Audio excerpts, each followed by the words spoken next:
மோசேட்ட ஒரு கட்டளை கொடுக்கிறாரு. நீ ஆமென் விடியற் காலத்திலே நீ ஆயத்தமாயிடு. விடியற் காலத்திலே நீ என்ன செய்யுற? ஆயத்தமாகி நீ என்ன செய்ய? மலையின் உச்சியிலே காலமே வந்து என் சமூகத்திலே நில் என்று சொல்லுகிறார். அல்லேலூயா. ஏன் மதியானம், ஏன் சாயங்காலம் சொல்லக்கூடாதா? ஆண்டவர் காலையில என் சமூகம். ஆமென். அப்ப காலையில ஆண்டவருடைய சமூகம். சொல்லுங்க, காலையில ஆண்டவருடைய சமூகம். ஒவ்வொரு நாளும் காலையில ஆண்டவருடைய சமூகத்தை தேட கர்த்தர் நமக்கு கிருபைகளை தருவாரா. ஹல்லேலூயா. டிக்ளரேஷன், அறிக்கையிட்டு ஜெபம் பண்ண, அறிக்கையிட்டு ஜெபம் பண்ண. ஆண்டவரே, நல்ல சுகம் என்னுடையது, நல்ல ஆரோக்கியம் என்னுடையது.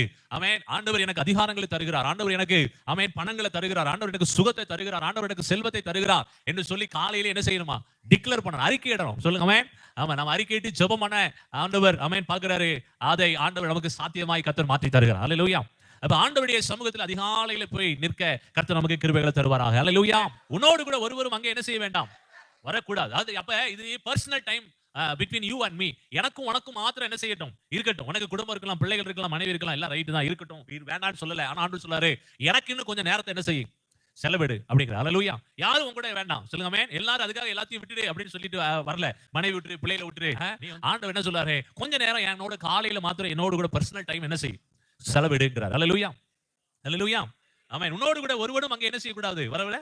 மலை எங்கிலும் ஒருவனும் காணப்படவும் கூடாது. இந்த மலையின் சமீபத்திலே ஆடு மாடுகள் மேயவும் என்ன செய்யக்கூடாது?